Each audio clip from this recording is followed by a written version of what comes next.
Okay, so the last thing we're going to do is we're going to work on the details and the polish and splining um, for Winslow.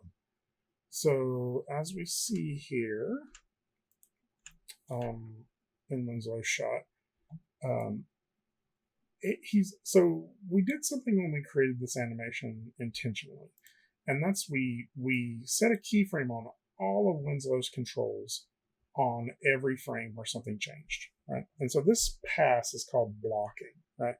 But it's really useful. The reason is because I know on frame 21 that everything on here is keyed, right? And then on frame 20 or 34, I know everything is keyed.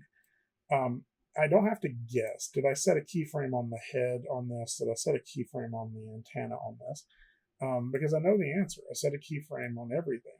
And just to be safe, what I will sometimes do is select all of Winslow and just hit S and then the greater than less than keys just to step through and make sure everything has a keyframe on it, right?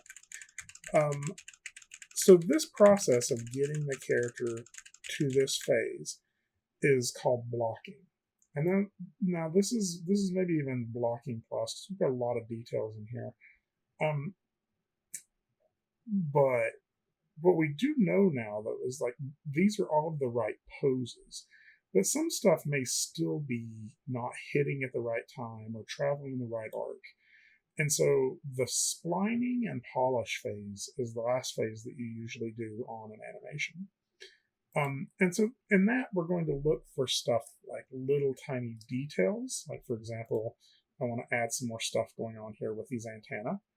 I also want to look at like arcs. Right? So if we are looking at this from, this is one for me, like the character's head, the way it turns here. I want to try to make sure that that head is traveling in an arc, right? Maybe even overshoots here a little bit before carrying on.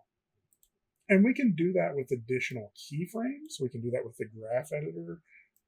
We can do it in a whole bunch of different ways. So, and we can do some of it with offsetting, very similar to what we did with the arm as well.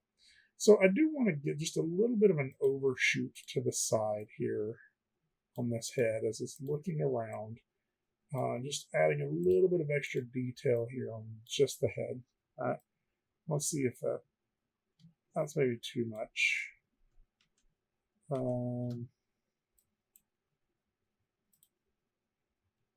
Yeah, that's looking good.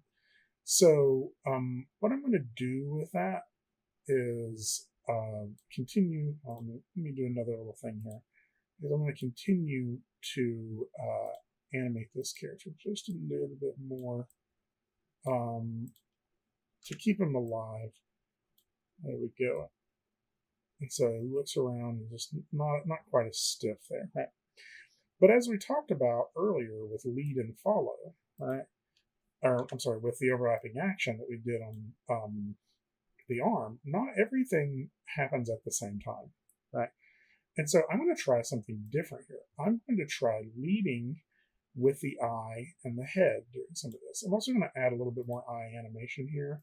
So when my character sort of darts over to here, I'm going to animate just a little bit on that eye as well. I'm going to now copy that over to there. When it comes back to here, it's a little bit in the eye. Just get a little bit more of that detail in there. And then this look up right here, I'm going to try to put a blink right in the middle of it. So, close the eye a little bit. And just so I can see this a little bit better, I'm going to try some of this stuff from the perspective camera. So I blinked almost too much there.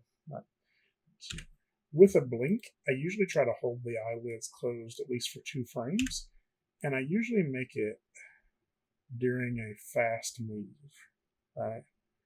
And so I'm going to have it also slowly closing here just a little bit, just like you got a little bit of like just focusing. And the reason I'm doing that is because I know that during this section, it gets really wide open. Right? And I'm also going to add just a little bit of eye darts to when he's looking here. So he's looking, and I'm just going to do a couple of little, like, 2-frame twitches.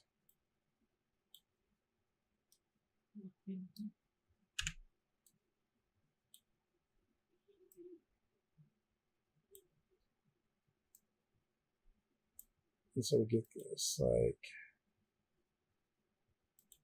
like look around that he does. I think I could also do some eye darts in here if I wanted to, but we'll mess around with that later. So that's a bunch of little details I'm just doing on the eye. What I'd like to try here is looking at the lead and follow that is happening in the head and the body. So like in the arm, I was having the upper limbs lead, that would happen first, and then the lower parts would happen maybe a frame later. And that's sort of that overlapping action that you would get in like something that dangles, like a piece of ribbon or something like that you would dangle. But in this case, it's actually his head that would come first. It's his head that would look up first throughout most of this motion, right? And so all throughout this, I'm going to grab all of the eye controls and I'm going to move those forward by like 1 frame. That's what that looks like. So now the head moves right after the eye moves. The eye comes up and then the head moves, right? So the head and neck are next. And so then I'm going to grab all of the spine, and during this section through here, I'm going to have this stuff happen 1 frame later. So the spine is happening later than the head. That means the head's moving earlier. And I'm just going to do it 1 frame. Let's try 2. See what that looks like.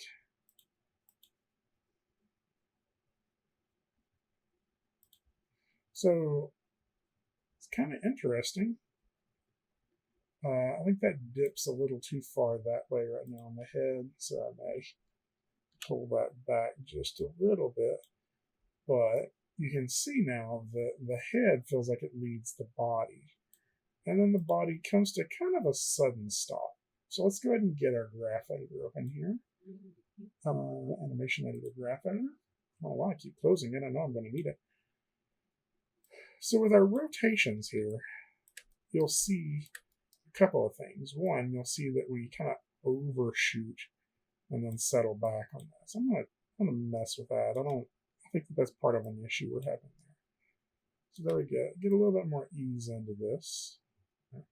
You'll also notice stuff like this, right? Well, that's not very smooth into that. And sometimes that's intentional, but sometimes just a little bit of that wonkiness can cause a problem, right? So just fixing that curve a little bit, right, might help things. The same here. We got our rotate X. You'll see that we get up here and we're perfectly flat for a long time, right? And maybe that stillness is just a little too much, right? There we go.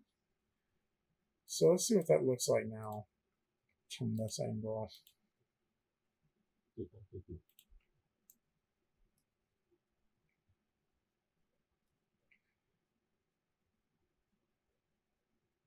Okay. That's cool. This still feels like it kind of hits kind of hard right there to me.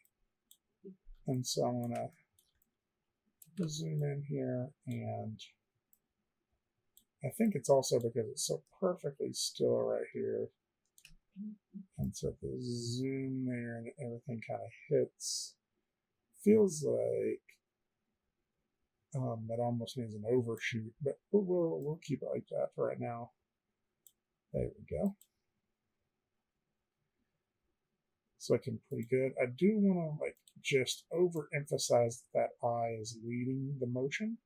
So right here, I'm going to move the eye already up here. And that way, by the time we get here, it has to kind of pull back.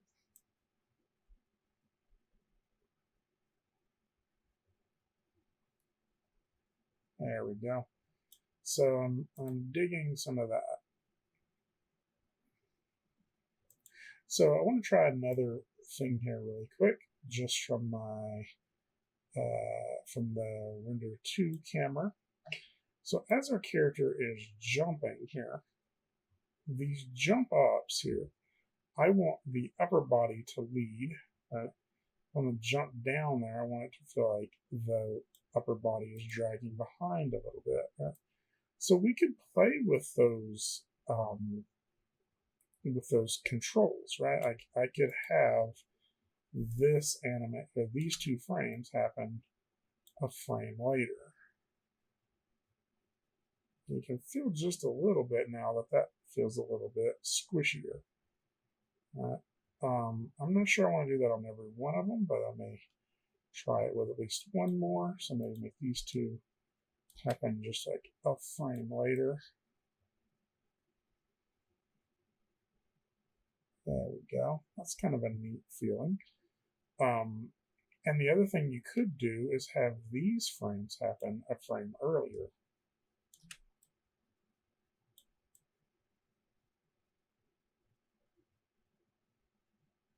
And so again, this stretch up right here.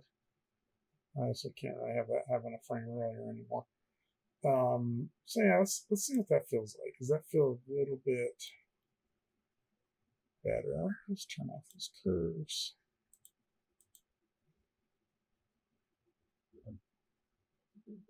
It's got a kind of a neat feel.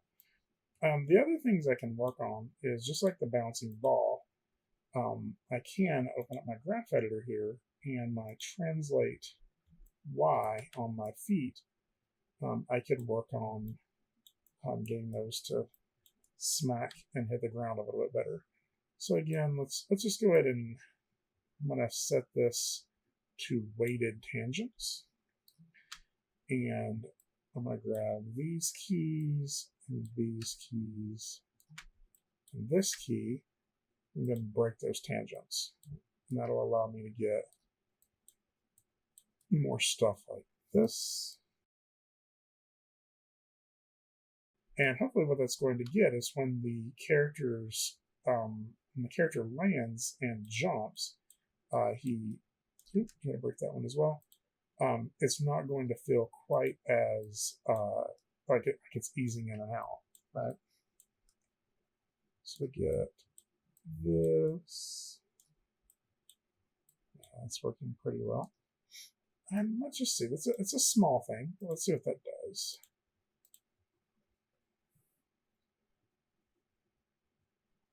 Yeah, those jumps are feeling a lot more weighty now.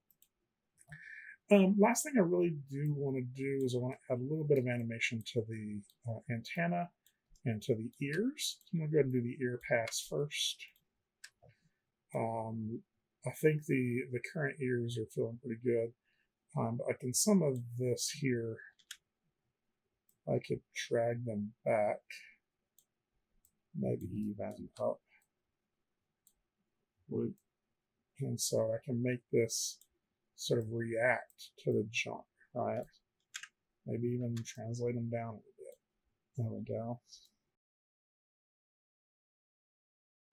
So as we're coming down here, maybe pull those up, rotate them up, take them back, and then I can get some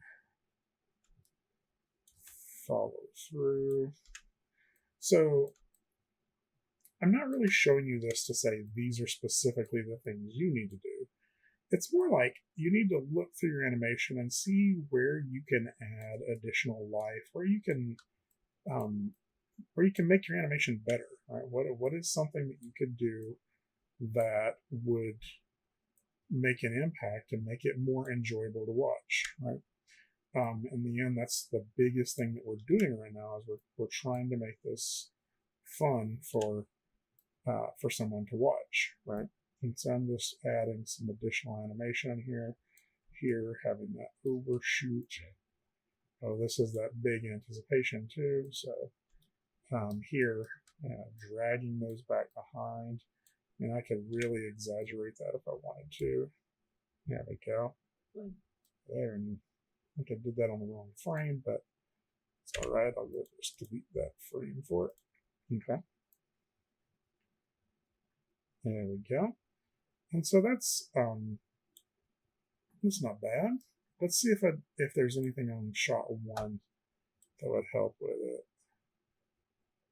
Yeah, they're pretty static, I know, in shot 1. So maybe when this thing opens up, we can have like a little bit of the ears kind of come up a little bit first, if they heard something.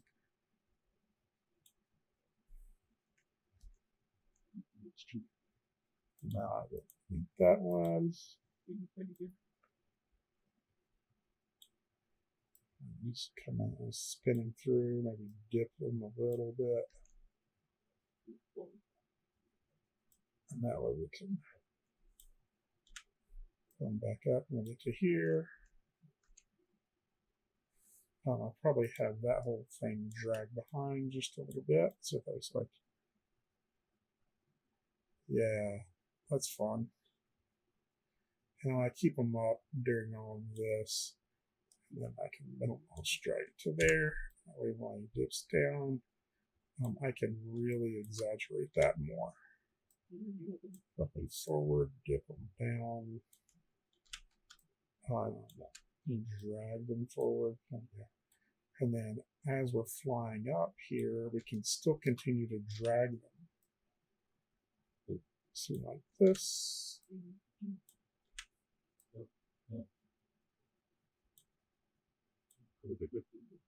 And then, yeah, that's looking pretty good.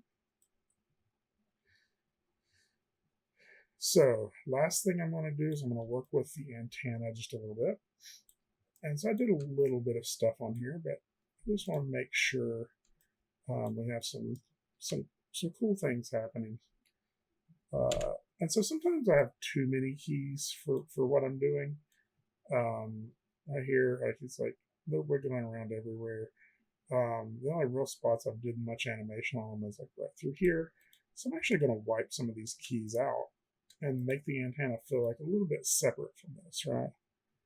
Maybe they are feeling around, doing some stuff. And then maybe they also react just a little bit early. Like,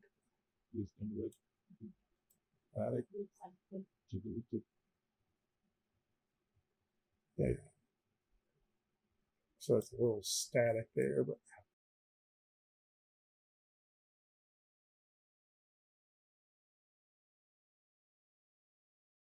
go ahead and lock Winslow so I don't accidentally select them.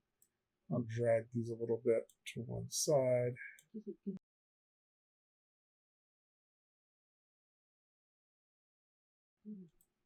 we go.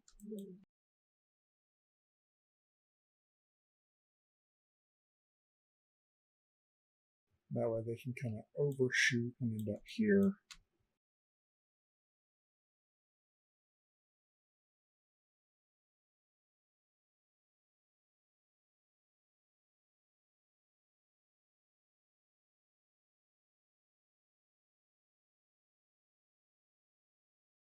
So that part's done.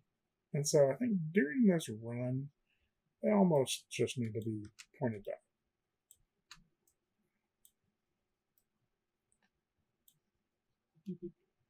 Pretty much the whole thing. I'm going to go ahead and delete these.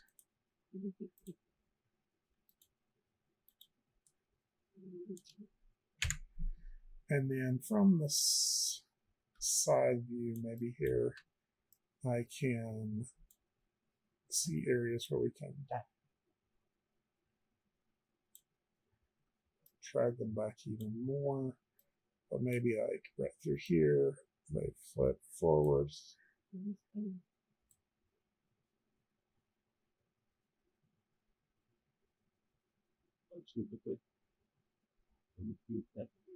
right here, they'd still be back, but like right here, they might flip forward. And then there, of course, they flip back up again. Back in the thing. Now, just like we did with the antenna or with the arm, I can now offset these. Right? So all of those are kind of working together, but what if I just have one of them be a little bit slower than the other? Like it's just always one frame behind. So from our under one camera, you may see it now as like one reacts, the other is just a little bit behind it, right? And then of course we can also still offset them down the hierarchy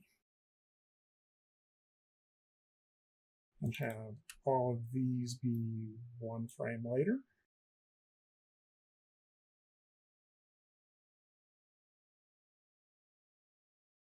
And then all of these be one frame later.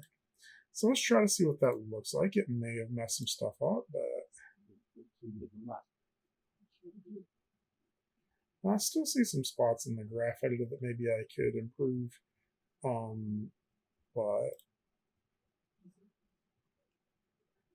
that's way better.